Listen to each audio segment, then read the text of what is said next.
আমার ছোটবেলার কথা আমি দেখেছি শ্বশুরের মাদ্রাসায় পড়তাম, আব্বা টাকা দিতেন মাদ্রাসায় যাওয়ার সময়, আবার মা আবার মুরগির ডিম বিক্রি করা, বিভিন্ন জিনিস বিক্রি করা বা বাজার করা পয়সা, উদ্বৃত্ত কিছু পয়সা আব্বার অজান্তে আমার হাতের মুঠার মধ্যে দিয়ে দিতেন। যখন মাদ্রাসার দিকে রওনা হয়েছি, পর্দার আড়াল থেকে দরজা থেকে দেখতাম, যতক্ষণ তাকায় দেখতেছি চোখ থেকে পানি দরদর করে পড়তেছে। সুবহানাল্লাহ, মা কি জিনিস! আল্লাহ আল্লাহ আল্লাহ। বিদেশে যদি কারো সন্তান মারা যায়, সবাই জানার আগে কবি বলতেছেন, বিদেশে বিরাজ্যে যার পুত্র মারা যায়, পশু পক্ষী না জানিতে আগে জানে মা।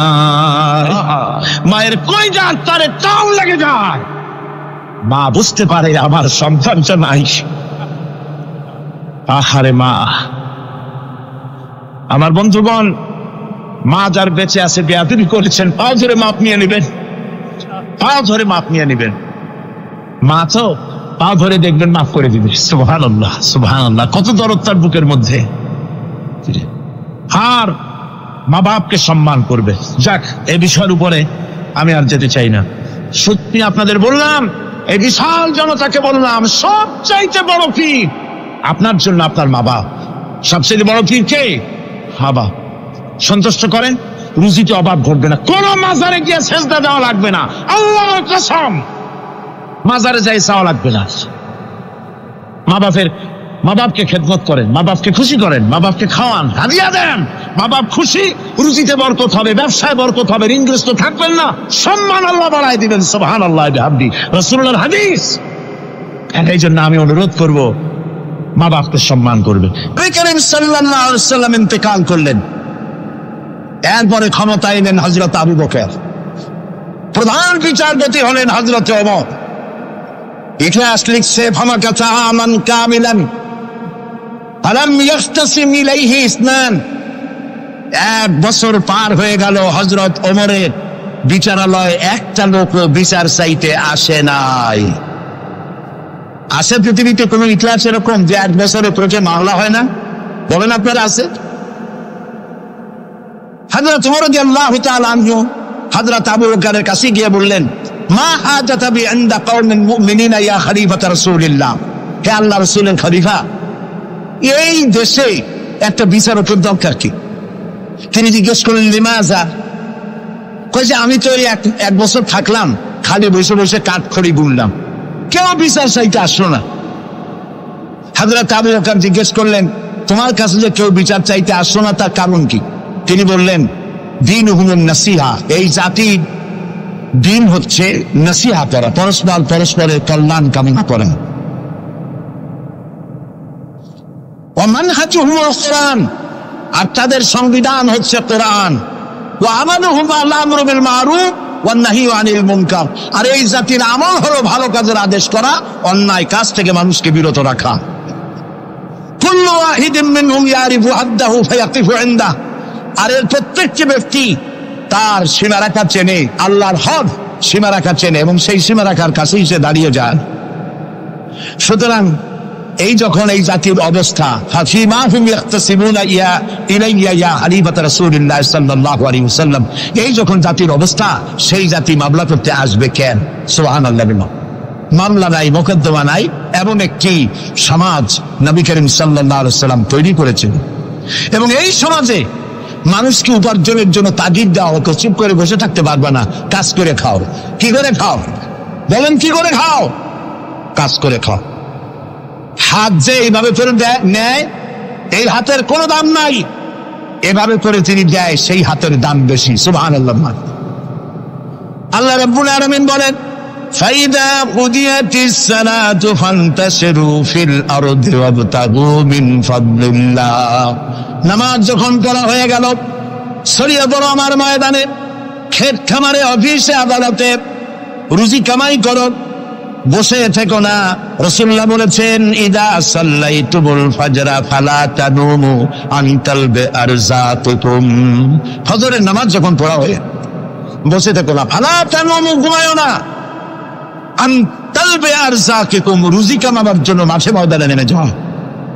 হযরত ওমর রাদিয়াল্লাহু তাআলা আনহু মসজিদে নববীতে ফজরের নামাজ পড়ে দেখলেন এক গ্রুপ লোক সেখানে বসা। জোহরের সময় দেখলেন সেই লোকগুলি বসা, আসরেও দেখলেন, মাগরিবেও দেখলেন, এশায়ও দেখলেন। প্রশ্ন করলেন, তোমরা যে এখানে বসা, তোমরা কারা? গতকাল ফজর থেকে আজকে এশা পর্যন্ত দেখতেছি, তোমরা কারা? তারা বললো যে আমরা এখানে আল্লাহর জিকির আজগার করি, দূর থেকে আসছি। খাও কি? যে কিছু লোকেরা আমাদেরকে রান্না বান্না করে খাও, আমরা আল্লাহর জিকির করি তো এই জন্য রান্না বান্না করে আমাদের খাওয়াই যায়। হযরত তোমার বলছেন, তোমাদের মতো অলসগুলোরে যে খাওয়ায়, তোমাদের থেকে ওই লোকগুলির মর্যাদা আল্লাহর কাছে অনেক বেশি। তবে মনে রাখো, আগামীকাল ফজরের পরে যদি এই জায়গায় তোমাদেরকে বসে থাকতে দেখি, ব্যাট মেরে মসজিদের নববী থেকে বের করে দিই। কাজ করো। ইসলাম কাজের প্রতি উৎসাহিত করেছে এবং ধনাঢ্য লোককে দায়িত্ব দিয়েছে, অফি আমওয়ালিহিম হাক্কুল লিসাইল ওয়াল মাহরুম। ধনীদের উচিত গরিবদের অধিকার আদায় করে দেওয়া, তাই লা ইয়াকুনা দুলাতাম বাইনাল আগনিয়াই মিনকুম, যাতে করে তোমাদের সম্পদগুলি গুটিগত কুরুচের ভিতরে যেন পঞ্জীবিত হয়ে না থাকে। নবী করিম সাল্লাল্লাহু আলাইহি সাল্লাম তার রাষ্ট্র ব্যবস্থার মধ্যে একটি ব্যাংক তৈরি করেছিলেন। ব্যাংকের নাম ছিল বাইতুল মাল। বরুণ ব্যাংকের নাম কি ছিল? বাইতুল মাল। এই বাইতুল মাল ইনগ্রাল সেশন, ওপেনিং সেশন, এই বাইতুল মাল ব্যাংকে রাসূলুল্লাহ উদ্বোধন করলেন। উদ্বোধন করার সময় তিনি বললেন, মান তারাকা দায়নান আও দিয়ান ফালাইয়া, আমার রাষ্ট্রের ভেতরে কোন মানুষ যদি ঋণগ্রস্ত হয়ে মারা যায় আর তার ঋণ পরিশোধের কোন সুযোগ যদি না থাকে তার ছেলে মেয়ের কাছে, তার বউয়ের কাছে, তাহলে তার অসহায় সমস্ত ইতিম বাচ্চা পরিবারের লোকগুলি আর ঋণ পরিশোধের দায়িত্ব আমি মুহাম্মদ সাল্লাল্লাহু আলাইহি সাল্লাম আমার কাঁধে উঠাইয়া নিলাম। এটি ছিল সোশ্যাল ওয়েলফেয়ার স্টেট, একটি কল্যাণ রাষ্ট্র। এই পৃথিবীতে কল্যাণ রাষ্ট্রের কনসেপশন সর্বপ্রথম যিনি দিয়েছেন, আধুনিক রাষ্ট্র প্রতিষ্ঠান রূপকার বিশ্বনবী মুহাম্মদ রাসূলুল্লাহ সাল্লাল্লাহু আলাইহি ওয়াসাল্লাম। তাই রাষ্ট্র ছিল সুখী, সমৃদ্ধ, চুরি নাই, ডাকাতি নাই, মাস্তানি নাই, চাঁদাবাজি নাই। এই দৃশ্য যখন কাফেরেরা দেখলো, তখন কাফেরেরা মনে করলো যে আমরা তো খামোখাই রাসূলের সাথে বিরোধিতা করেছি, উনি তো আমাদের শত্রু না। তখন অবস্থাটা কি হলো? আল্লাহ রাব্বুল আলামিন এই পরিস্থিতিতে সূরা নাসর নাজিল করলেন। মদিনার শেষ জীবনের ইযা জাআ নাসরুল্লাহি ওয়াল ফাতহু, জানেন না এই সূরাটা? পড়েন, ইযা জাআ নাসরুল্লাহি ওয়াল ফাতহু وَرَأَيْتَ النَّاسَ يَدْخُلُونَ فِي دِينِ اللَّهِ أَفْوَاجًا فَسَبِّحْ بِحَمْدِ رَبِّكَ وَاسْتَغْفِرْ إِنَّهُ كَانَ تَوَّابًا। ইযা জাআ নাসরুল্লাহিল ফাতহু, আল্লাহর পক্ষ থেকে যখন মদদ আসবে, বিজয় আসবে, তখন দেখতে পাবে দলে দলে লোক ইসলামে প্রবেশ করতেছে। সুবহানাল্লাহ। মদিনার জীবনের শেষ দিকে আরব ভূখণ্ডে একটা কাফেরও ছিল না, সবাই পড়েছে লা ইলাহা ইল্লাল্লাহু মুহাম্মাদুর রাসূলুল্লাহ। সুবহানাল্লাহ। প্রিয় ভাই সব, এই ছিল ইসলামী রাষ্ট্রের রূপরেখা। রাসূলুল্লাহ বলেছেন, আমি তো চলে যাব, চিরকাল থাকবেন। তারাকতু ফীকুম আমরাইন লান তাদিল্লু মা তামাসসাকতুম বিহিমা কিতাবুল্লাহ ওয়া সুন্নাতু রাসূল। আমি চলে যাব, দুটো জিনিস তোমাদের জন্য রেখে গেলাম। বলেন কয়টা জিনিস? একটা হলো আল্লাহর কিতাব, আর একটা কি? সুন্নাতে রাসূল। এই দুইটা জিনিস রেখে গেলাম। মারির দাঁত দিয়ে কামড়ে ধরো, তাহলে পৃথিবীতে তোমরা বিচ্ছিন্ন হবে না, ধ্বংস হবে না। সুবহানাল্লাহ। প্রিয় ভাই সব, নবী করিম সাল্লাল্লাহু আলাইহি ওয়াসাল্লাম দুটি জিনিস রেখে গেলেন। কয়টা রাখলেন বলেন? দুইটা। ট্রেন চলে কয়টা লাইন দিয়া? বলেন, দুইটা লাইন। দুইটা লাইনের উপরে ট্রেন চলে। ট্রেন কি? কতগুলি কম্পার্টমেন্ট, এর মধ্যে মানুষ বসে, মাল সামান নিয়ে মানুষ বসলো। চাকার দূরত্ব আর লাইনের দূরত্ব যদি সমান থাকে, তাহলে কমলাপুর থেকে ছাড়বে, সিরাগঞ্জ চলে যাবেন আরামসে, সব বুঝে ঘুমাইতে ঘুমাইতে। ঠিক কিনা? বোঝেন কথা? কিন্তু মাঝখানে যদি চাকাগুলো একটু সেরায় যায়, ফাট বেশি হয়ে যায়, অথবা লাইন যদি একটু দেখা হয়ে যায়, তাহলে ট্রেন কি চলবে? কি হবে? অ্যাক্সিডেন্ট হলে যাত্রীরা কি হবে? মারা যাবে, মালপত্র সব শেষ হয়ে যাবে, ঠিক না? সুতরাং এটা যেমন বুঝলেন, আমরা আজ ছিলাম বেহেশতে, আসলাম দুনিয়া। আল্লাহ রাব্বুল আলামিন এই দুনিয়াবাসীদেরকে জান্নাতে নিতে চান, সুবহানাল্লাহ বলে। এই জন্য দুইটা লাইন করে দিয়েছেন, দুইটা লাইন রাসূলুল্লাহ পেতে দিয়ে গেলেন। একটার নাম হলো কোরআন, আর একটার নাম হাদিস। আর আপনার আমার দেহ, এই দেহগুলিকে ধরেন কম্পার্টমেন্ট, বগি, ট্রেনের বগি। এই বগি, এই ট্রেন, এই দেহ নামক বগিকে চালাবার জন্য কতগুলি চাকা দরকার। সেই চাকা হলো অর্থনীতির চাকা, রাজনীতির চাকা, সমাজনীতির চাকা, স্বরাষ্ট্রনীতির চাকা, পররাষ্ট্রনীতির চাকা। এই সব চাকাগুলি কোরআন হাদিস নামক দুইটা লাইনের উপরে যদি ছেড়ে দেন, কোরআন হাদিস অনুযায়ী যদি চালান, দেহ নামক গাড়ি দুনিয়া থেকে ছাড়বে, লাস্ট ডেস্টিনেশন আল্লাহর জান্নাতে চলে যাবে। আর যদি দেহ নামক এই গাড়িকে চালাতে গিয়া রাজনৈতিক চাকা যদি দৌড় দেয় ইংল্যান্ডের দিকে, সংস্কৃতির চাকা যদি দৌড় দেয় ভারতের দিকে, গণতন্ত্রের চাকা যদি দৌড় দেয় আমেরিকার দিকে, তাহলে দেহ নামক গাড়ির কি হবে? অ্যাক্সিডেন্ট অবধারিত। কথাটা কি বোঝা কঠিন না সহজ? সুতরাং আসুন, কোরআনের, আল্লাহ রসুলের বলা ওই কোরআন আর ওই হাদিস, এই দুইটা নিয়ে আমাদের জীবনকে পরিচালিত করতে চেষ্টা করি। এবং এই চেষ্টা ফলবতী হতে পারে পার্লামেন্টে। 1000 বছর ওয়াজ করে যা করতে না পারবেন, পার্লামেন্টে যদি কোরআনের পক্ষের লোকেরা মেজরিটি হয়, তাহলে 1000 বছর ওয়াজের তুলনায় একটা বিল পাস করলে অতি তাড়াতাড়ি তা হয়ে যায়। এই জন্য জনগণকে সেভাবে তৈরি হতে হবে, প্রস্তুতি নিতে হবে এবং বুঝতে হবে কোরআনের আইন ছাড়া সন্ত্রাস, দুর্নীতি নির্মূল হবে না, হবে না, হবে না। ডক্টর শহীদুল্লাহ যখন ডক্টরের ডিগ্রি করে দেশে ফিরলেন, তো লোকেরা মনে করলো ডক্টর হয়ে আসছে। পুরান ঢাকার লোকেরা সবাই গেল তার কাছে জ্বর, সর্দি, ব্রঙ্কাইটিস, টাইফয়েড, নিউমোনিয়ার ওষুধ আনার জন্য। তিনি যে এত বুঝাইতে চেষ্টা করলেন যে আমি ওষুধের ডাক্তার না, আমি ভাষার ডাক্তার। পুরান ঢাকার লোকেরা কইল ডক্টর হইছে মগর ওষুধ দিবার পারে না।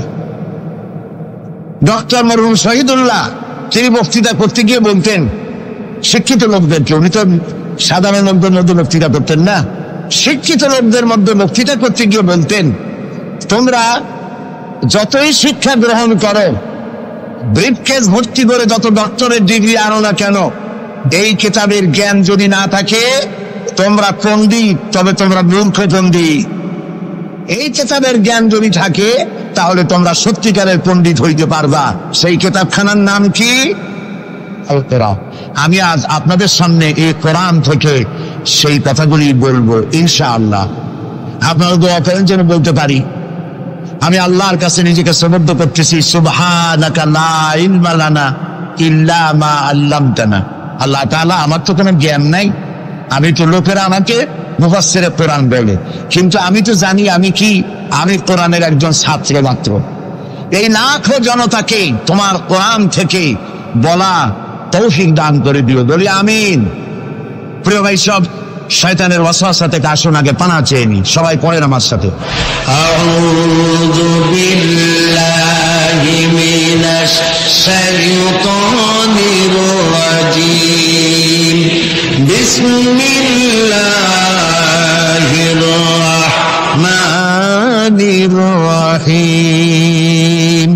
বিতাড়িত মজদুদ শয়তানের ওয়াসওয়াসা থেকে আল্লাহর কাছে পানা চাই, বলেন আমিন। পরম করুণাময় আল্লাহ রাব্বুল আলামিন নামে শুরু করছি। আল্লাহ তাআলা আমাদেরকে সৃষ্টি করে অন্ধকারে ছেড়ে দেননি। কি বলেন, অন্ধকারে ছেড়ে দিয়েছেন? কেউ কেউ বলে যে না, আল্লাহ তাআলা কি রাস্তা করেছেন? আল্লাহ তাআলা রাস্তা তৈরি করেছেন, এটা আপনাদের বুঝতে হবে। পাহাড়িয়া এলাকায় আপনি যদি হারায় যান, সেখানে কোনো গভর্নমেন্ট রাস্তা করে নাই, কিন্তু আল্লাহ তাআলা গিরিপথ তৈরি করে রাখছেন। মরুভূমির মধ্যে যদি হারিয়ে যান, সেখানেও আপনি দিক নির্দেশনা পাবেন। সমুদ্রের ভিতরে যদি আপনি হারিয়ে যান, কোনো নাবিক যদি হারায়, দিনের বেলায় সেটা কম্পাস দিয়ে চললো, রাতের বেলায় তার চলার জন্য আকাশে আল্লাহ তারকা খচিত করে রেখেছেন যাতে নাবিকরা হারিয়ে না যায়। যে আল্লাহ রাব্বুল আলামিন পাহাড়ি এলাকার ভিতরে মানুষ যেন হারিয়ে না যায়, এজন্য পাহাড়ের ভিতরে গিরিপথ তৈরি করলেন। মরুভূমির ভিতরে চলার জন্য দিকের নির্দেশনা দিলেন। সমুদ্রের ভিতরে নাবিক যাতে না হারায় আকাশে তারকা আল্লাহ তাআলা খচিত করে রাখলেন। সেই আল্লাহ রাব্বুল আলামিন পৃথিবীতে মানুষ চলাফেরা করবে, মানুষ জন্মগ্রহণ করে মৃত্যু পর্যন্ত চলার জন্য তার অর্থনীতি প্রয়োজন, রাজনীতি প্রয়োজন, সমাজনীতি প্রয়োজন, তার শিক্ষানীতি প্রয়োজন। জীবনের এই নীতিমালার বাঁকে বাঁকে মোড়ে মোড়ে সে হারায় যাবে। আল্লাহ তাআলা এমনকি তার বান্দার প্রতি আচরণ করতে পারেন না। সেজন্য রব্বুল আলামিন বান্দা পৃথিবীতে যেন সঠিক পথে চলতে পারে, এজন্য তার জীবনের প্রত্যেকটি মোড়ে মোড়ে বাঁকে বাঁকে আল্লাহ তাআলা কোরআনের আলো, নূরের আলো আল্লাহ জ্বালিয়ে রেখেছেন। আল্লাহ তাআলা বলেন, قد جاءكم من الله نور وكتاب مبين قد جاءكم من الله نور। ও পৃথিবীর মানুষেরা শোনো, অবশ্যই আমি আল্লাহর পক্ষ থেকে তোমাদের জন্য এসেছে আলো, ওয়া কিতাবুম মুবিন, আর দিয়েছি আমি একটা স্পষ্ট কিতাব, সুস্পষ্ট কিতাব।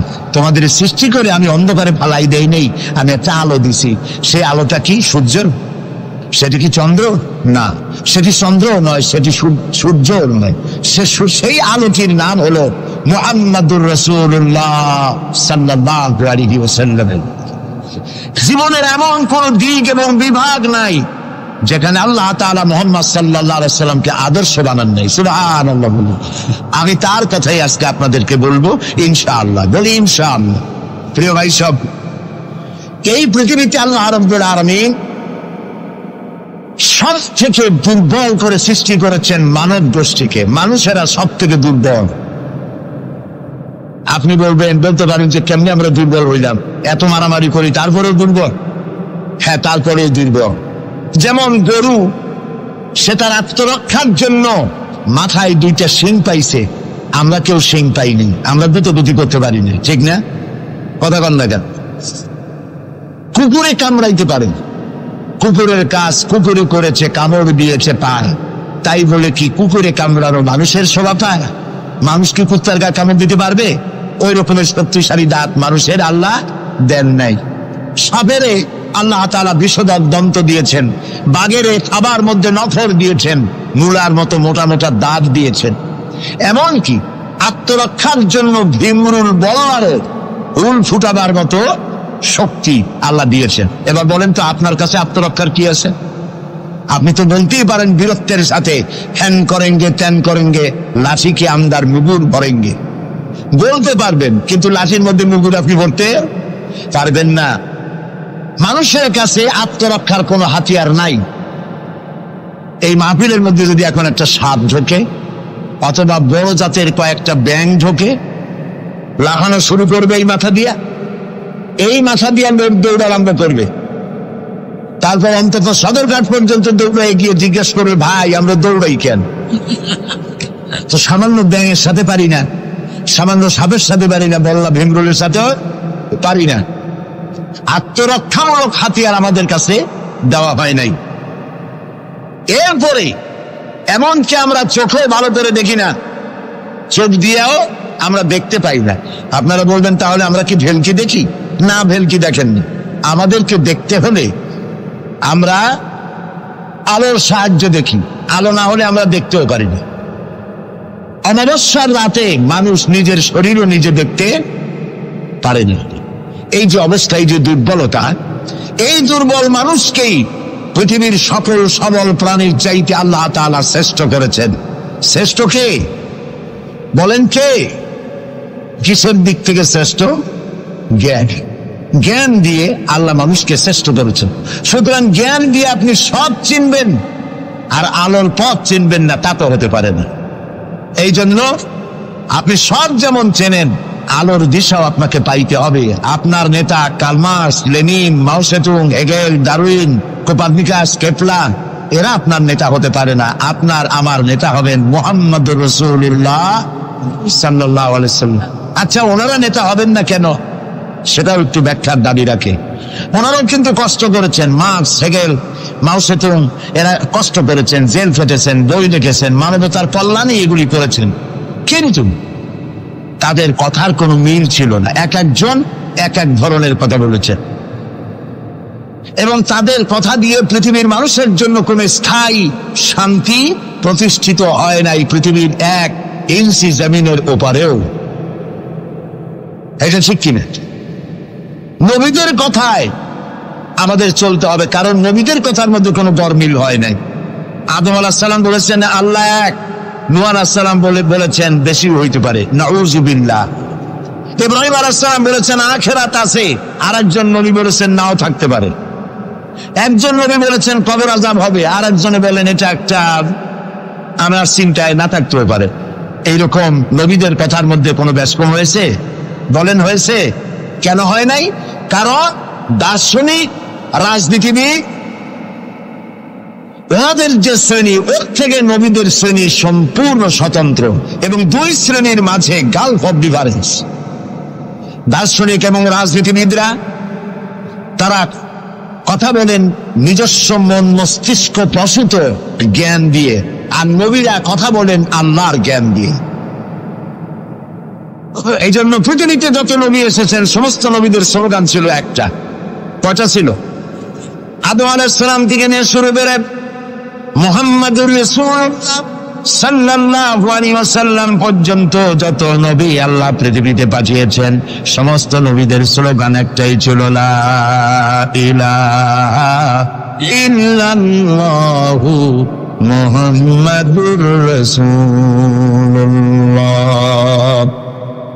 মুহাম্মদ রাসূলুল্লাহ নবী করিম সাল্লাল্লাহু আলাইহি ওয়াসাল্লামের সময় হয়েছে, আর বাকি সমস্ত নবীর সময় স্লোগান একটাই ছিল, লা ইলাহা ইল্লাল্লাহ। কোনো ব্যস্কম নাই, সব নবীরা এক কথা বলেছেন। কারণ নবীরা যে কথা বলেছেন সমস্ত কথা আসছে একটা অফিস থেকে। কয়টা অফিস? এবার বলেন তো অফিসটার নাম কি? কার অফিস? আল্লাহর অফিস। এবং একজন মেসেঞ্জার সমস্ত নবীদের কাছে আল্লাহর মেসেজ বহন করে নিয়ে এসেছেন, সেই আল্লাহ কর্তৃক নিয়োগ প্রাপ্ত অথেন্টিক জেনুইন যিনি রাসূল ছিলেন, বার্তাবাহক ছিলেন, স্পেশাল মেসেঞ্জার ছিলেন, তার নাম কি? সুবহানাল্লাহ। পৃথিবীর সবচাইতে বেশি মর্যাদা এবং সব থেকে বেশি সুন্দর করে আল্লাহ তাআলা তাকে এই পৃথিবীতে পাঠিয়েছেন। তিনি যখন পৃথিবীতে আসলেন পৃথিবীটা কি ছিল? চুরি, ডাকাতি, জিনা, ব্যভিচার, হত্যা, ধর্ষণে ভরপুর মরা জাতি। ওই যে বলেছিলাম মরা জাতি। এই মরা জাতিটারে কেমনে জিতে বানানো যায়? রাসূলুল্লাহ সেই চেষ্টা করলেন। 40 বছর বয়স এরা পাহাড় থেকে নেমে এলে কবি বলছেন, উতর কর গারে হেরা সে সুয়ে কওম আয়া, উতর কর গারে হেরা সে সুয়ে কওম আয়া, और एक नुस्खे किमिया साथ लाया। হেরা পাহাড় থেকে নবীজি নেমে এলেন, সাথে আনলেন পরশ পাথর। নাম কি? কোরআন। হেরা পাহাড় থেকে নেমে আসলেন, হাতে আনলেন পরশ পাথর। এই পরশ পাথরের ছোঁয়া যখন লাগলো ওমরের মতো পাথর সোনার টুকরা হয়ে গেল। সুবহানাল্লাহ। যারা ছিল নারী জাতির ইজ্জত, সতীত্ব, সংগ্রামের জম, তারা হয়ে গেল নারী জাতির পাহারাদার। সুবহানাল্লাহ বলুন। কোরআন মরা জাতিকে জিন্দা করছে। আহারে কপাল, সেই কোরআন শরীফ দিয়ে তাবিজ লিখি আমরা। আরে কপাল। বাংলাদেশে এমদাদিয়া লাইব্রেরি, ওসমানিয়া লাইব্রেরি, কতগুলি লাইব্রেরি হয়েছে চকবাজার এলাকায়। আমি তাদেরকে অনুরোধ করব আপনারা এই আকামটা কখনো করবেন না। ভালো কাজটা করতেছেন, বইপত্র ছাপেন, কিন্তু কোরআন শরীফের মধ্যে আপনারা তাবিজ ঢুকাইছেন। তাদের লেখা, তাদের ছাপানো কোরআন শরীফের মধ্যে দেখা যায় সূরা ইউসুফের নকশা, সূরা মরিয়মের নকশা, সূরা মায়েদার নকশা, ইয়াসিনের নকশা, এবং লেখা আছে এই নকশা ব্যবহার করলে বাঁকা ভালো হবে, ওই নকশা ব্যবহার করলে বিয়ে হবে তাড়াতাড়ি, এই নকশা ব্যবহার করলে তাড়াতাড়ি বাচ্চা হবে। কোথায় পেয়েছি? কোরআন শরীফ তাবিজের জন্য নাজিল হয় নয়, বিশ্বাস করুন মুসলমান। সুতরাং নকশা আঁকায়া কোরআন শরীফে ছাপানো আল্লাহর কালামের সাথে বেয়াদবি। যারা এই কাজটি করছেন আমি তাদেরকে অনুরোধ করি, আল্লাহর রাস্তায় এই কাজ বন্ধ করে দিন, আর তওবা করুন। কোথায় পেলেন? সূরার কতগুলি নকশা বানাইছেন? 577, 1372, 1940। এটি কেমনে হইল সূরা ফাতিহা? বিসমিল্লাহরে বানাইছে 786। এটা তো আপনারা সকলেই জানেন, ঠিক না? বিসমিল্লাহ উর্দু লেখে কেনা 786, কপালে যা আছে হোক। প্রিয় ভাই সব, 10 লক্ষ বার যদি 786 লেখেন, একবার বিসমিল্লাহ সমান হবে না। বিসমিল্লাহর মধ্যে 19টা অক্ষর আছে, কয়টা? আর আল্লাহ রাসূল কি বলেছেন? আল্লাহর নবী বলেছেন, কোরআনে কারীমের প্রত্যেকটি অক্ষরে যখন পড়বে বান্দা 10টা করে নেকি হবে। বিসমিল্লাহির রহমানির রহিম পড়েন আমার সাথে, বিসমিল্লাহির রহমানির রহিম। রাসূলুল্লাহর ওয়াদা অনুযায়ী আমার সাথে যখনই পড়লেন বিসমিল্লাহির রহমানির রহিম, একটা অক্ষরে 10, 19টায় 190টি নেকি আমাদের আমলনামায় লেখা হয়ে গেছে। কাজে এই নকশা দিয়ে যারা তাবিজের ব্যবসা করে, কিয়ামতে অবশ্যই আসামি হতে হবে। যারা কোরআনকে তাবিজের কাজে ব্যবহার করেছেন, আল্লাহর কাছে দায়ী হতেই হবে। কারণ মানুষকে আপনারা বোঝাতে চেষ্টা করেছেন কোরআন তাবিজের কিতাব। অথচ কোরআন এসেছিল একটি সমাজ, একটি রাষ্ট্র বিপ্লব করার জন্য। রাসূলুল্লাহ হচ্ছেন পৃথিবীতে সুন্দর, সুখী, সমৃদ্ধশালী আধুনিক রাষ্ট্রের শ্রেষ্ঠ রূপকার। এবং এই কোরআন দিয়ে তিনি এমন এক রাষ্ট্র বিনির্মাণ করেছিলেন যেখানে চুরি ছিল না, ডাকাতি ছিল না, জেনা ছিল না, ব্যভিচার ছিল না, হত্যা ছিল না, ধর্ষণ ছিল না, সন্ত্রাস মুক্ত সমৃদ্ধি একটি সুখী সমাজ তৈরি করেছিলেন নবী করিম সাল্লাল্লাহু আলাইহি ওয়াসাল্লাম। প্রিয় ভাই সব, বড় আফসোস লাগে সেই কোরআনে শুধু চুমাই খাই, বুকেই লাগাই, আর এই কোরআন শরীফ নিয়ে আমরা কাজে লাগাইতে পারলাম না। এটা ঠিক কিনা? কোরআনকে কাজে লাগাইতে পারছি? পারি নাই। কোরআন শরীফ খালি ঝুলে ঝুলে পড়ি। দেখেন, রমজান মাসে আমাদের দেশের লোকেরা দেখতে করে, ভাই তোমার বাড়ি কি হয়েছে জানি না, আমার পুতের বউ 7 খতম, আমার মেয়ে ক্লাস 9-এ পড়ে, ও 3 খতম, ওর মায় 13 খতম, আর আমি নিজে এমনি এমনি খতম। আপনি প্রতিযোগিতা করে কোরআন শরীফ খতম করবেন, এই জন্য নাযিল হয়েছে কোরআন শরীফ। আপনি কি বিশ্বাস করেন? কোন কোন সাহাবী সূরা বাকারা শেষ করতে সময় লেগেছে 2 বছর, 3 বছর। কেন পড়তে পারতেন না? তিনি সময় লাগলো কেন? এই জন্য সময় লেগেছে, এক একটি আয়াত তারা তেলাওয়াত করেছেন। শুনতেছেন কথা? এক একটি আয়াত তেলাওয়াত করেছেন, অর্থ বুঝেছেন, ব্যাখ্যা বুঝেছেন, জীবনের উপরে আমল করেছেন। এরপর আরেকটা আয়াত পড়েছেন, বুঝেছেন, আমল করেছেন, তারপরে আরেকটা পড়েছেন। এইরকম করে করে কোরআন তেলাওয়াত করে জীবনের উপরে আমল করার পর সাহাবীরা যখন রাস্তা দিয়ে হাঁটতেন, মানুষেরা দেখতো যেন কোরআন হেঁটে যাচ্ছে।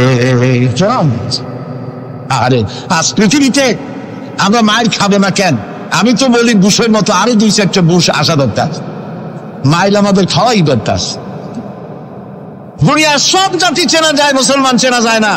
প্রিয় ভাই সব, নবী করিম সাল্লাল্লাহু আলাইহি ওয়াসাল্লাম এই পরশ পাথর নিয়ে আসলেন। ওমর আসতেন রাসূলকে হত্যা করতে। চিন্তা করেন, নবী হত্যা করতে আসে, কত বড় জাহেল সেই ওমর। আর ওমর ছিলেন কি হইলেন বলেন?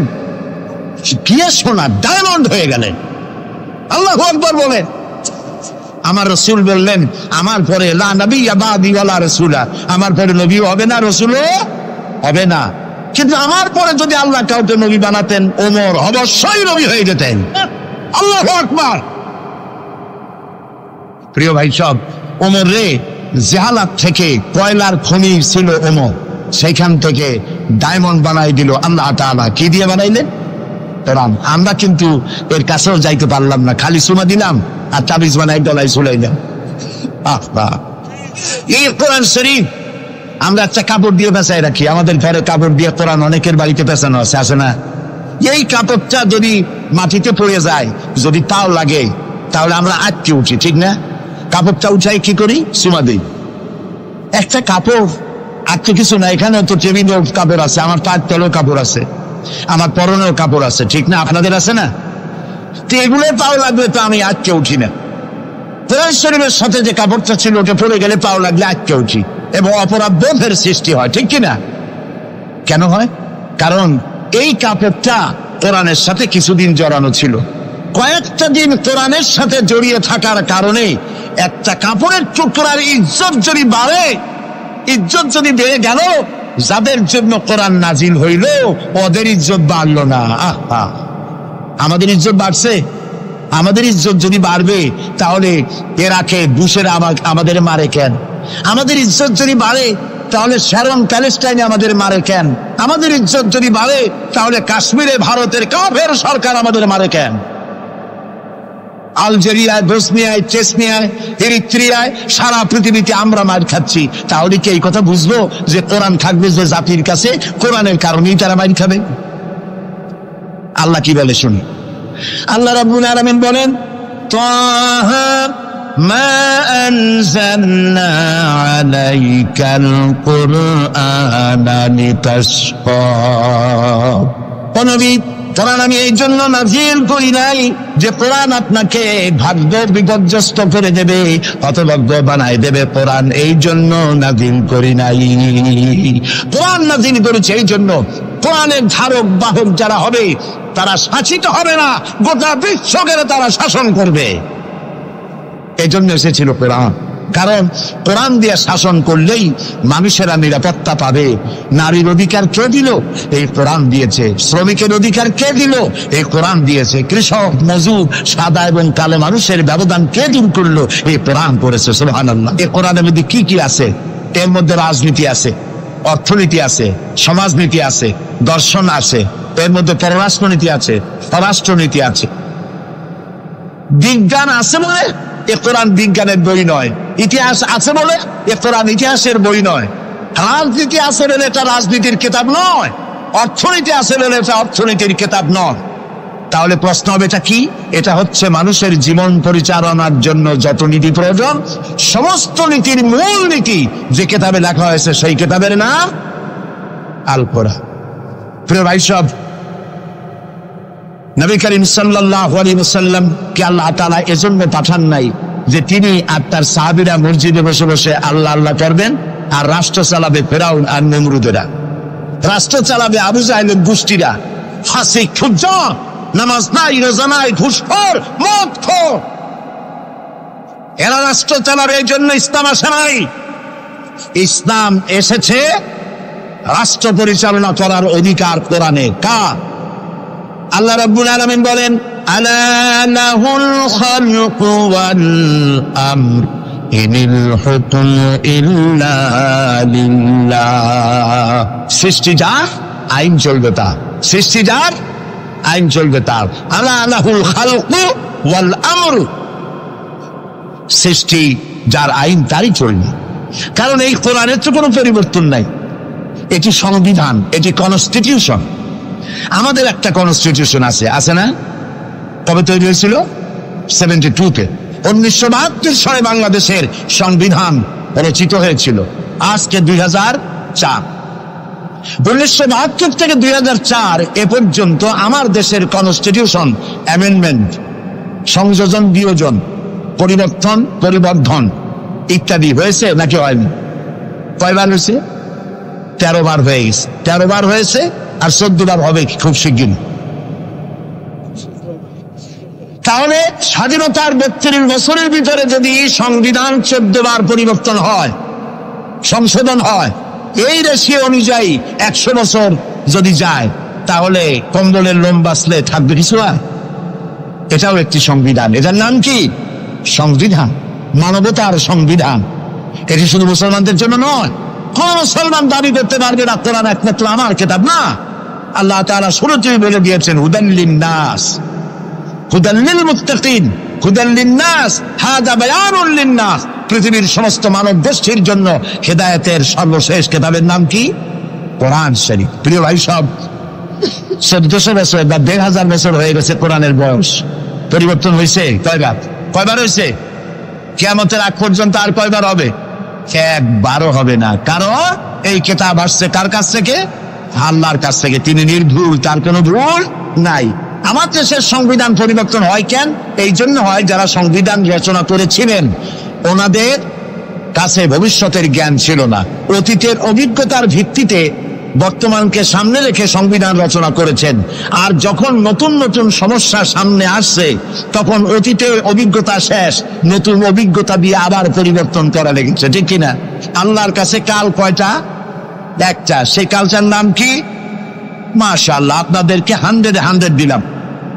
এইরকম কথা যারা মনে রাখতে পারে এই সব শ্রোতাদেরই কথা বলে শুনাইয়া আনন্দ আছে। আল্লাহ যেন আমারও ফায়দা দেয়, আপনাদেরকেও দেন বলি আমি। তাহলে আল্লাহ রাব্বুল আলামিনের কাছে কাল হইলো কয়টা? একটা। ওই কালটার নাম কি? বর্তমান। বর্তমানের উপরে ভিত্তি করে আল্লাহ তাআলা কোরআন তৈরি করেছেন, তাই এর কোনো অ্যামেন্ডমেন্টের প্রয়োজন হয় নাই, কিয়ামত পর্যন্ত হবে না। যদি শান্তি চাই, আমাদের দেশে এখন তো আগেও সন্ত্রাস ছিল, এখনো সন্ত্রাস আছে। সন্ত্রাস নির্মূল আমরা করতে পারবো না যতক্ষণ না এই কোরআনের শাসন প্রতিষ্ঠিত হচ্ছে, ততক্ষণ পর্যন্ত সন্ত্রাস নির্মূল করা যাবে না। এ ব্যাপারে আরো কথা সামনে বলবো, বলেন ইনশাআল্লাহ। প্রিয় ভাই সব, তো আল্লাহ রাব্বুল আলামিন আমাদেরকে একখানা কিতাব দিলেন আর জিজ্ঞেস করলেন, আমাদেরকে বললেন আফাগায়রা দীনিল্লাহি ইয়াবগুন ওয়া লাহু আসলামা মান ফিস সামাওয়াতি ওয়াল আরদি তাওআন ওয়া কারহা। আফাগায়রা দীনিল্লাহি ইয়াবগুন, আল্লাহর দেওয়া জীবন ব্যবস্থাকে ছেড়ে দিয়ে মানুষের তৈরি করা, অন্যের তৈরি করা কোন জীবন বিধান তোমরা তালাশ করো নাকি? আল্লাহ প্রশ্ন করছো। ওয়ালাহু আসলামা মান ফিস সামাওয়াতি ওয়াল আরদ, অথচ আকাশে যা আছে, জমিনে যা আছে, আনুগত্যের মস্তক সবাই অবনত করে দিয়েছে আমি আল্লাহর সামনে। সুবহানাল্লাহ। আর তাই সেখানে শান্তি।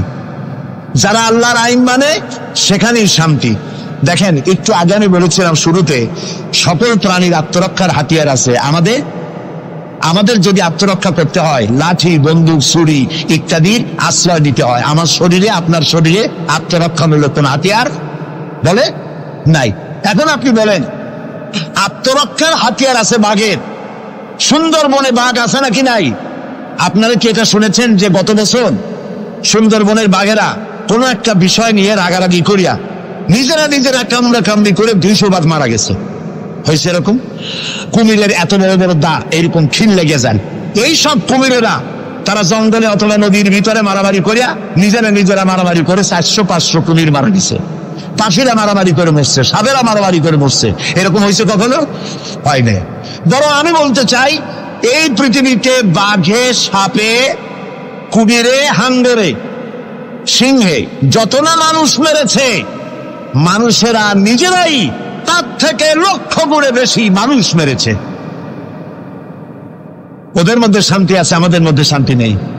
ওরা আল্লাহর আইন মানে, মানুষ আল্লাহর আইন অমান্য করে, আর সেই জন্যই মানুষকে অশান্তি পোহাতে হয়। এই অশান্তি থেকে বাঁচতে হলে পথ কি?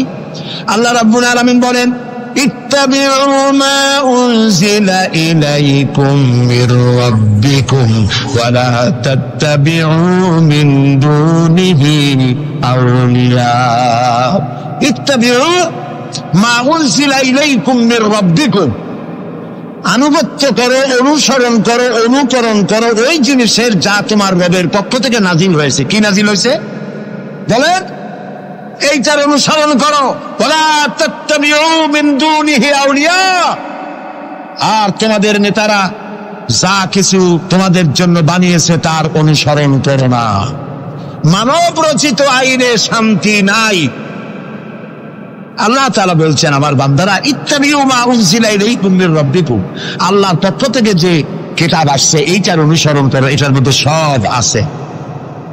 নবী করিম সাল্লাল্লাহু আলাইহি ওয়াসাল্লাম এটাকে দিয়েছিলেন যেভাবে সেইভাবে করতে হবে। আমরা কি নবীকে সেই মর্যাদা দেই? না দেইনি। মুহাম্মদ সাল্লাল্লাহু আলাইহি ওয়াসাল্লামকে মনে করেছি অন্যান্যরা যেমন নেতা, মুহাম্মদ সাল্লাল্লাহু আলাইহি ওয়াসাল্লাম এইরকম একজন ধর্মীয় নেতা। কোরআন শরীফকে মনে করেছি বাইবেল যেমন ধর্মগ্রন্থ, কোরআন ওইরকম একটা ধর্মগ্রন্থ। আমি আপনাদেরকে বলতে চাই, এই কোরআন একটি মুকাম্মাল নিজামে হায়াতের নাম। জীবনের সব কথা আল্লাহ তাআলা এখানে বলে দিয়েছেন। এই জন্য গতানুগতিক ভাবে ধর্মীয় পুস্তক নয়। আর মুহাম্মদ সাল্লাল্লাহু আলাইহি ওয়াসাল্লাম গতানুগতিক ভাবে কোন ধর্মীয় নেতা নন। তিনি হচ্ছেন আদর্শ, পৃথিবীর সব মানুষের জন্য আদর্শ নেতা, এক সফল রাষ্ট্রনায়ক, আল্লাহ রাসূল সুবহানাল্লাহ। নবী করিম সাল্লাল্লাহু আলাইহি ওয়াসাল্লাম রাষ্ট্র প্রতিষ্ঠা করেছেন, ইসলামের রাষ্ট্র। তার বুনিয়াদ কি? ওয়াতাসিমু বিহাবিলিল্লাহি জামিআন ওয়া লা তাফাররাকু। ঐক্যবদ্ধভাবে আমার রজ্জুকে, আল্লাহর রশিকে মজবুত করে ধারণ করো। কে বলতেছেন? আল্লাহ। নবী করিম সাল্লাল্লাহু আলাইহি ওয়াসাল্লাম যে রাষ্ট্র পরিচালনা করেছিলেন, সেখানে কোনো জাতি, বর্ণ ও আঞ্চলিকতাকে গুরুত্ব দেওয়া হয় নাই। সেখানে গুরুত্ব দেওয়া হয়েছে হাবলুল্লাহ। হাবলুল্লাহ মানে কি বলেন? আল্লাহর রশি। বলেন আপনারা, হাবলুল্লাহ মানে কি? আল্লাহর রশি। আল্লাহর রশি কি? এটাকে রশি বলা হইল কেন? বলবো সেটাকে রশি বলা হইল কেন? আমরা ছিলাম বেহেশতে। কোথায় ছিলাম? পড়ে গেছি কোথায়? ধরুন এটা একটা কুয়া, দুনিয়াটা কি? কুয়া। বেহেশতে থেকে পড়ে গেছি কুয়ার মধ্যে। এখন কুয়ায় পতিত মানুষ উঠাবার জন্য সব থেকে ভালো কি? বাঁশ। কুয়ায় পতিত মানুষ উঠাবার জন্য কোন জিনিস সব থেকে ভালো? রশি। আল্লাহ তাআলা কোরআন নামক একটা রশি ফেলাই দিলেন। পড়ে গেছে দুনিয়ায়, আমি চাই তোরা আবার তোদের হারানো বাড়িতে ফিরে আয়। এখন এটা রশি আল্লাহ ফেলাই দিলেন। কুয়ার মানুষ উঠাবার জন্য রশি সব থেকে ভালো, তবে রশির দুইটা শর্ত লাগবে। শর্ত কয়টা? দুইটা। এক নম্বরের শর্ত হলো রশি যেন পচা পাটের দড়ি না হয়, তাহলে পরে নিচে যারা ছিঁড়ে পড়বে, উপরে যে টান দিয়ে উঠাইতে যাবে, ছিঁড়া গিয়া প্রতিটা মানুষের দাঁত ছিল ওগুলো ভাঙিয়ে শেষ হয়ে যাবে। তাহলে দড়ি কি হইতে হবে? মজবুত। দুই নম্বর, যিনি ধরে টান দিবেন তার হাত হতে হবে মজবুত, তা না হলে পরে যত মানুষ ছিঁড়ে পড়বে, ওই হাত থেকে যদি দড়ি ফসকে যায়, যাও জান ছিল তাও শেষ। উপরে ধরে আছেন কে? রশির অপর প্রান্ত। আল্লাহর এই রশি কি পচা পাটের দড়ি? এর থেকে মজবুত দড়ি আর আছে? এই দড়ির অপর প্রান্তে ধরেছেন কে? গোটা পৃথিবীর সব মানুষ একত্রিত হয়ে এই রশি ধরো। আল্লাহ তাআলা বলেছেন অপর প্রান্ত ধরে হারানো বাড়ি জান্নাতে ফিরাই দেব। নবী করিম সাল্লাল্লাহু আলাইহি ওয়াসাল্লামের এটাই ছিল তার রাষ্ট্র প্রতিষ্ঠার মূলনীতি। কোরআন ধরো, কোরআন বোঝো। এই কোরআন দিয়ে তিনি একটি বিচার ব্যবস্থা চালু করলেন কোরআন দিয়ে। রাসূলুল্লাহ এখন প্রেসিডেন্ট। রাসূলুল্লাহ এখন কি? প্রেসিডেন্ট। দেখেন বিচার কেমনে হচ্ছে। আল্লাহ রাব্বুল আলামিন কোরআনের আয়াত দিয়ে বিচার ব্যবস্থা কন্ট্রোল করে দিলেন। বিচারে কারো পক্ষপাতিত্ব করা যাবে না। ওয়া ইযা হাকামতুম বাইনান নাসি আন তাহকুমু বিল আদল। আল্লাহ তাআলা বলেন, তোমরা যখন লোকদের মাঝে বিচার করবে, সুষ্ঠু বিচার করবে, ভালো ফয়সালা করবে, সুবিচার করবে। আর বিজাতীয়দের ব্যাপারে, অমুসলিমদের ব্যাপারে বিচার করতে গিয়ে তাদের উপরে জুলুম করবে না। ওয়ালা ইয়াজরিমান্নাকুম শানাআনু কওমিন আলা আন তা'দিলু। বিচার করতে গিয়ে হিন্দু, খ্রিস্টান, বৌদ্ধ, মুসলমান না, এই চিন্তা করে অমুসলিমদের উপরে বিচার করবে না। বিচার করতে হবে, সে বিচার যদি মুসলমানদের গায়ে লাগে তাও লাগুক, বিচার হতে হবে সুবিচার। প্রিয় ভাই সব, এই বিচারের ভিতরে জেনাকারের শাস্তি আছে। জেনাকারের শাস্তি কি হবে? চোরের শাস্তি কি হবে?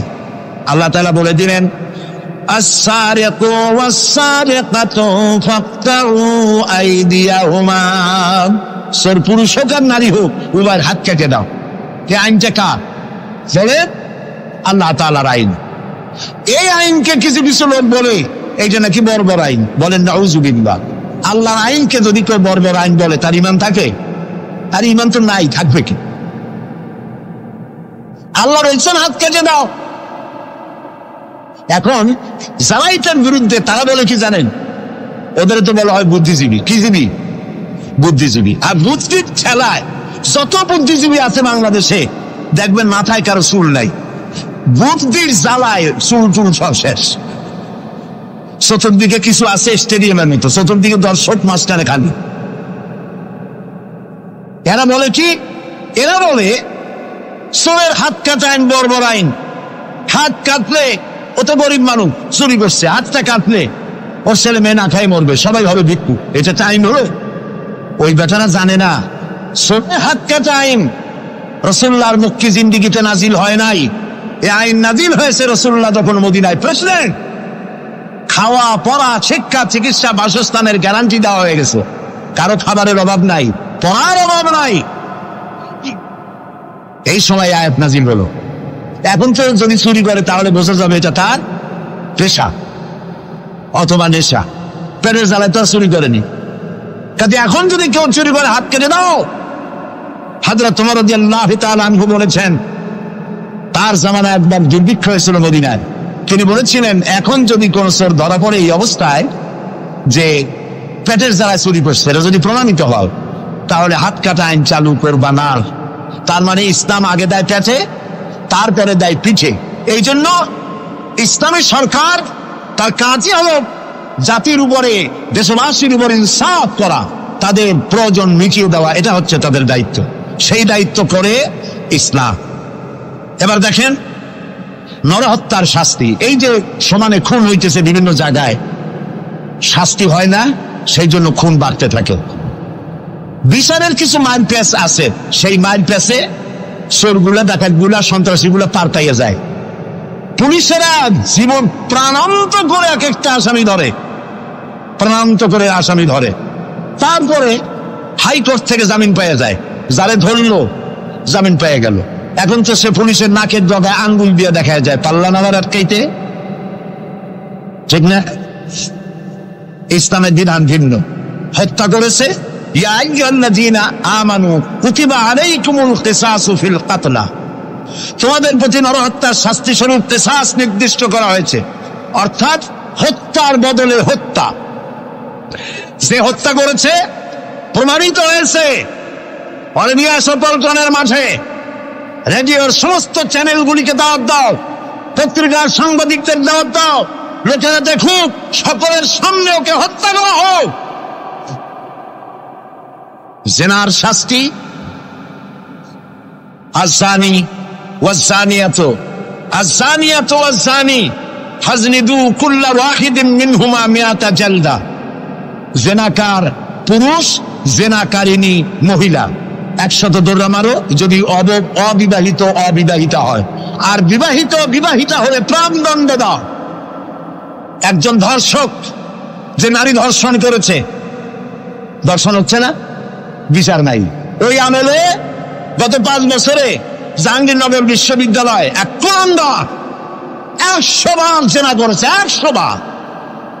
তারপরে ককটেল পার্টি করেছে। যখন পত্র পত্রিকায় সমালোচনার ঝড় উঠল, তখন সেই সময়ের নেতৃবৃন্দরা এর একটা বিচার উঠেছিল। সেই বিচার হলো ওই কুলাঙ্গার তাদেরই সোনার ছেলে, তারে ডাইকা মাথায় হাত বুলাইলো, এই দুষ্ট ছেলে, এরকম করতে নাই। এই হলো বিচার। ইসলামের বিচারটা কি? ইসলামের বিচার হয়েছে ধর্ষক প্রমাণিত হয়েছে, নিয়ে আসো ময়দানে, চতুর্দিকে লোকেরা পাথর নিয়ে দাঁড়াও, পাথর মেরে ওর গায়ের গোস্ত, হাড্ডি, চর্বি, চামড়া, রক্ত বাতাসের সাথে উড়ায় দাও।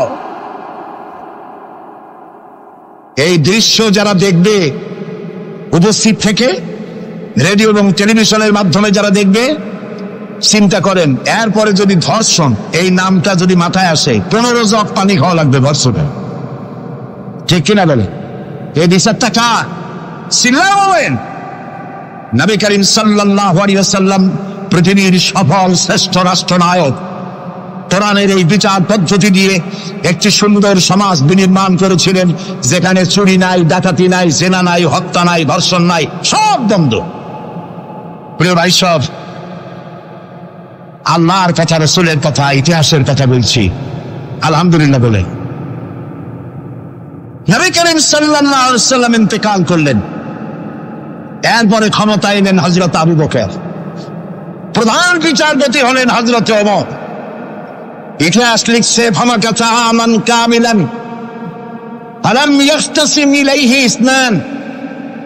1 বছর পার হয়ে গেল, হযরত ওমরের বিচারালয় একটা লোক বিচার চাইতে আসে নাই। আছে পৃথিবীতে কোন ইতিহাস এরকম যে 1 বছরের প্রতি মামলা হয় না? বলেন আপনারা আছে? হযরত ওমর রাদিয়াল্লাহু তাআলা আনহু হযরত আবু বকরের কাছে গিয়ে বললেন, মা হাজাতা বি ইনদা কওমিন মুমিনিনা ইয়া খলিফাত রাসূলিল্লাহ। হে আল্লাহর রাসূলের খলিফা, এই দেশে একটা বিচারকের দরকার কি? তিনি জিজ্ঞেস করলেন, লিমাজা? কই যে আমি তো এক বছর থাকলাম, খালি বসে বসে কাঠখড়ি গুনলাম, কেউ বিচার চাইতে আসলো না। হযরত আবু বকর জিজ্ঞেস করলেন, তোমার কাছে যে কেউ বিচার চাইতে আসলো না তার কারণ কি? তিনি বললেন, দীনুহুমুন নাসিহা। এই জাতির দিন হচ্ছে নসিহা করা, পরস্পরের কল্যাণ কামনা করা। ওয়া মানহাজুহুমুল কুরআন, আর তাদের সংবিধান হচ্ছে কোরআন। ওয়া আমালুহুম আল আমরু বিল মারুফ ওয়ান নাহয়ু আনিল মুনকার, আর এই জাতির আমল হলো ভালো কাজের আদেশ করা, অন্যায় কাজ থেকে মানুষকে বিরত রাখা। কুল্লু ওয়াহিদিন মিনহুম ইয়ারিফু হাদ্দাহু ফায়াকিফু ইনদাহু, আর এর প্রত্যেকটি ব্যক্তি তার সীমারেখা চেনে, আল্লাহর হদ সীমারেখা চেনে এবং সেই সীমারেখার কাছেই সে দাঁড়িয়ে যায়। সুতরাং এই যখন এই জাতির অবস্থা, ফাফিমা হুম ইয়াখতাসিমুনা ইলাইয়া ইয়া খলিফাত রাসূলিল্লাহ সাল্লাল্লাহু আলাইহি ওয়াসাল্লাম, এই যখন জাতির অবস্থা, সেই জাতি মামলা করতে আসবে কেন? সুবহানাল্লাহ। মামলা নাই, মোকদ্দমা নাই, এমন একটি সমাজ নবী করিম সাল্লাল্লাহু আলাইহি ওয়াসাল্লাম তৈরি করেছেন। এবং এই সমাজে মানুষকে উপার্জনের জন্য তাগিদ দেওয়া হতো, চুপ করে বসে থাকতে পারবে না, কাজ করে খাও। কি করে খাও? বলেন, কি করে খাও? কাজ করে খাও। হাত যে এইভাবে করে নেয়, এই হাতের কোনো দাম নাই, এভাবে করে তিনি দেয়, সেই হাতের দাম বেশি। সুবহানাল্লাহ। আল্লাহ রাব্বুল আলামিন বলেন, ফাইদা কুদিয়াতিস সালাতু ফান্তাশিরু ফিল আরদি ওয়াবতাগু মিন ফাদলিল্লাহ। নামাজ যখন পড়া হয়ে গেল, ছড়িয়ে পড়ো আমার ময়দানে, ক্ষেত খামারে, অফিসে, আদালতে, রুজি কামাই করো, বসে থেকো না। রাসূলুল্লাহ বলেছেন, ইদা সাল্লাইতুমুল ফাজরা ফালা তানুমু আন তালবে আরযাতুকুম। ফজরের নামাজ যখন পড়া হয়ে বসে থেকো না, ফালা তানুমু, ঘুমায়ো না, আন তালবে আরযাতুকুম, রুজি কামাবার জন্য মাঠে ময়দানে নেমে যাও। হযরত ওমর রাদিয়াল্লাহু তাআলা আনহু মসজিদে নববীতে ফজরের নামাজ পড়ে দেখলেন এক গ্রুপ লোক সেখানে বসা। জোহরের সময় দেখলেন সেই লোকগুলি বসা, আসরও দেখলেন, মাগরিবেও দেখলেন, এশাও দেখলেন।